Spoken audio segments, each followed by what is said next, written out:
అందరికీ నమస్తే. అందరూ బాగున్నారా?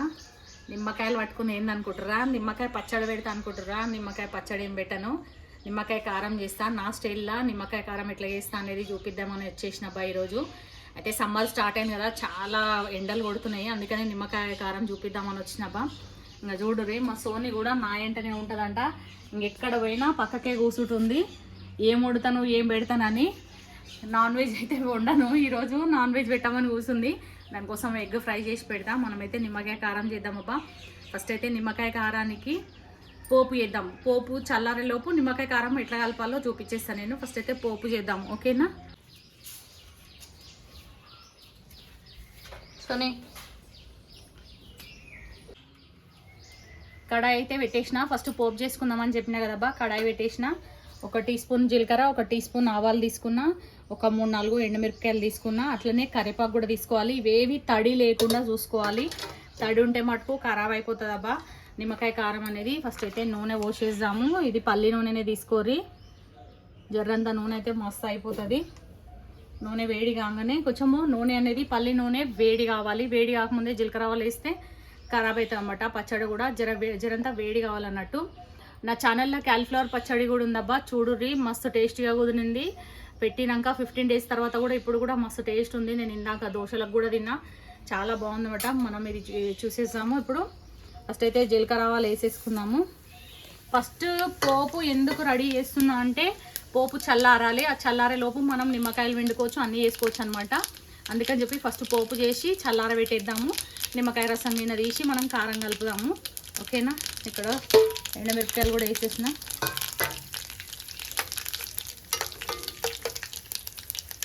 ఏదైతే తడి ఉండొద్దు అదైతే గుర్తుపెట్టుకొని మీరు. తడి ఉంటే మటుకు నిమ్మకాయ కారం అనేది ఖరాబ్ అవుతుంది. ఇది మినిమము 3 months నుండి 6 months వరకు మంచిగా నిల్వ ఉంటుంది. మీరు ఎక్కువ మోతాదులో చేసుకున్నా మంచిగానే ఉంటుంది. పెరగన్నంలకి ఎండాకాలంలో టేస్ట్ అయితే మస్తు ఉంటుంది అబ్బా. ఇంక ఇప్పుడు కరివేపాకు కూడా వేసేసాను.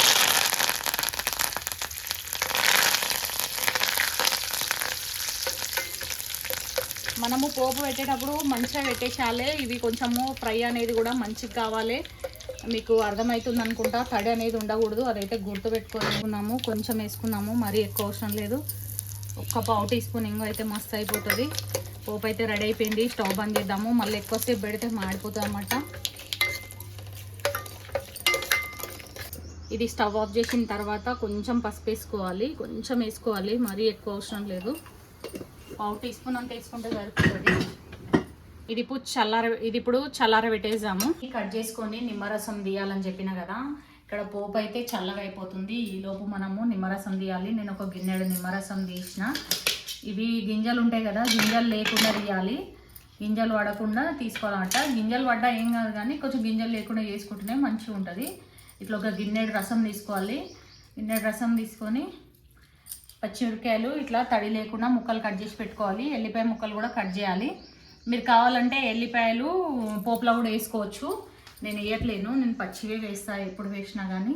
ఎండాకాలము ఈ నిమ్మకాయ కారం తినడం వల్ల చలువ వేస్తుంది. రాత్రన్నంలో ఈ నిమ్మకాయ కారం వేసుకొని తింటే కూడా కడుపులో చల్లగా ఉంటామట. ఇంకా ఎండలు బాగా కొడుతున్నాయని సమ్మర్ స్పెషల్గా నేను ఈ నిమ్మకాయ కారం చూపిస్తున్నబ్బా మీకు. ఇంకో విషయం ఏంటంటే, ఇది లాస్ట్ వరకు చూడుర్రి. ఈ వీడియో ఒక సీక్రెట్ ఇంగ్రీడియంట్ ఉంది, అది కూడా కలుపుతా నేను. యూట్యూబ్లో ఎవరు ఇంతవరకు అట్లా చూపించలేమట. నిమ్మకాయ కారము నార్మల్గా కారం ఉప్పు అన్నీ కలిపేసి పోపు పెట్టేస్తుంటారు. అట్లా కాకుండా నేను ఒక సీక్రెట్ ఇంగ్రీడియంట్ కూడా కలుపుతా.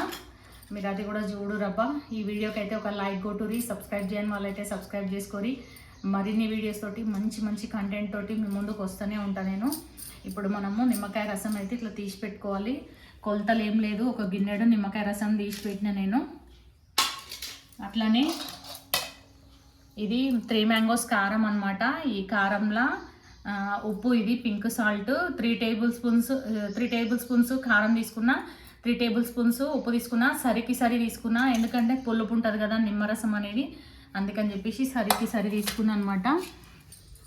అట్లనే ఇక్కడ జీలకర్ర మెంతులు, జీలకర్ర ఒక 1/2 టీ స్పూన్ తీసుకున్నా. అట్లనే మెంతులు ఒక 5 మెంతులు తీసుకున్నా. ఇవి రోస్ట్ చేసుకోమంట, ఫ్రై చేసుకొని ఇప్పుడు దంచుకుందాం. ఇది మనము జీలకర్ర మెంతుల పొడి, ఆవపొడి వేసుకోవద్దబ్బా, ఎండాకాలం కదా. ఆవపొడి వేసుకుంటే ఏమవుతుందంటే హీట్ ఎక్కువ అవుతుంది. ఆవపొడి అస్సలు వేసుకోకూడదు. జీలకర్ర మెంతులు చలవ వేసేవాటి జీలకర్ర ఒక 1/2 టీ స్పూన్ వేసుకోవాలి. 5 మెంతులు వేసుకోవాలి. ఎందుకంటే మనం తీసుకున్నాం కదా నిమ్మరసం, దానికి కొంచెం క్వాంటిటీ పడుతుంది. ఇది ఇప్పుడు దంచుకుంటున్నా నేను. ఇప్పుడు మీకు అర్థమైందా పోపు ఎందుకు ముందే పెట్టేసినో? పోపు ముందే పెడితే అది చల్లగాయలోపు మనం నిమ్మరసం పిండుకోవచ్చు, ఇవన్నీ ఏర్పాట్లు కూడా చేసుకోవచ్చు అన్నమాట. అందుకని పోపు ముందే పెట్టేస్తే అది చల్లగా అయిపోతుంది. ఈ వీడియో అయితే లాస్ట్ వరకు చూడరబ్బా, నేను ఏం కలుపుతా అనేది లాస్ట్కి మీకే తెలుస్తుంది. ఇప్పుడైతే జీలకర్ర మెంతులు ఇట్లా పొడి చేసేసిన.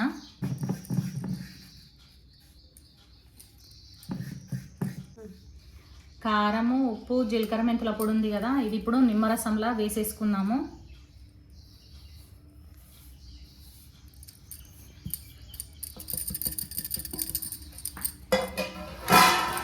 నిమ్మరసంలో వేసేసుకొని మంచిగా కలిపేసుకోవాలి.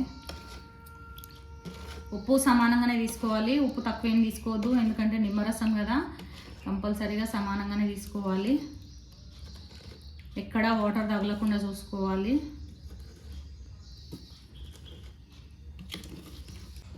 ఇంక ఇప్పుడు ఇందులోనే పచ్చిమిర్చి వేసుకోవాలి. ఈ పచ్చిమిర్చి వేయడం వల్ల ఇది నిమ్మకాయ కారం అనేది ఊరినాక ఈ పచ్చిమిర్చి తింటుంటే టేస్ట్ అనేది మంచిగా ఉంటుందబ్బా. అట్లనే ఇవి ఎల్లిపాయలు కూడా ఉన్నాయి కదా, ఇవి కూడా వేసేసుకుందాము. పచ్చిమిర్చి ఎల్లిపాయలు 2 కలిపి వేసేసుకోవాలి. నిమ్మకాయ కారం కోసం మనం పోపు పెట్టుకున్నాం కదా, అది కూడా చల్లగా అయిపోయింది. ఇంక ఇప్పుడు ఒక సీక్రెట్ ఇంగ్రీడియంట్ చెప్తా అని చెప్పినా కదబ్బా మీకు, అవే శనగలు అన్నమాట. ఇవి శనగలు మనం ఇప్పుడు ఇందులో కలుపుకుందాము. శనగలు కలుపుకోవడం వల్ల మస్తు టేస్ట్ ఉంటుందబ్బా నిమ్మకాయ కారం అనేది. చాలామందికి తెలియదు ఇట్లా శనగలు కలుపుతారు అనేది. ఈ నిమ్మకాయ కారంలా శనగలు ఊరి ఒక 4-5 డేస్ తర్వాత మస్తు టేస్ట్ ఉంటాయి అబ్బా. ఒకసారి మీరు కూడా ఇట్లా ట్రై చేయరి, మస్తు కమ్మ ఉంటుంది ఎండాకాలము. ఇంక ఇప్పుడు ఇది మనమైతే ఇంట్లో కలిపేసుకుందాము.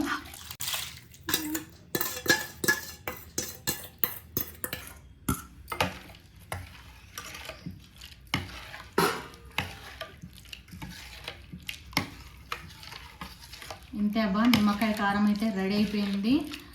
ఉప్పు కారాలు అన్నీ సరిపోయినాయా లేదా అనేది మనం 3 డేస్ తర్వాత చూద్దాము. ఇందులో శనగలు వేసినాం కదా, ఇవి నిమ్మరసంలో ఊరిన తర్వాత ఒక 3-4 డేస్ అయినాక మస్తు కమ్మ ఉంటుందబ్బా. ఈ వీడియోకి అయితే ఒక లైక్ కొట్టురి, సబ్స్క్రైబ్ చేయని వాళ్ళైతే సబ్స్క్రైబ్ చేసుకొని ఇట్లా గాజు సీసాలకు ఎత్తి పెట్టుకోవాలి. నేను లాస్ట్కి శనగలు కలిపిన కదా, మీరు ఆ ప్లేస్లో పల్లీలు కూడా కలుపుకోవచ్చు, పచ్చి పల్లీలు. నిమ్మకాయ కారము 3 రోజుల తర్వాత ఎట్లుంటుందో కూడా చూపిస్తా. ఇది నిమ్మకాయ పులుసు నేను చేసిన కదా, 15 డేస్ తర్వాత తీస్తున్నాబా. ఎట్లుందో చూద్దాము. చూస్తున్నారు కదా, ఇంకో నూనె అయితే మంచిగా పేరుకుంది. ఇప్పుడు కింద శనగలు కూడా ఉన్నాయి.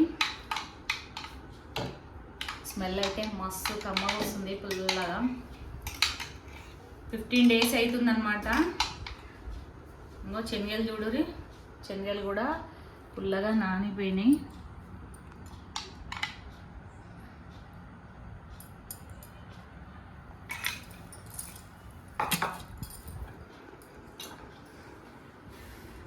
వేడి వేడి అన్నంలా నిమ్మకాయ పులుసు.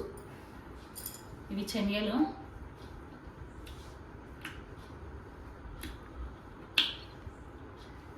మస్తున్నాయి. అదే నేను ఇలా ఉప్పు తక్కువైతే మళ్ళీ ఒక 4 స్పూన్ల ఉప్పు కలిపిన.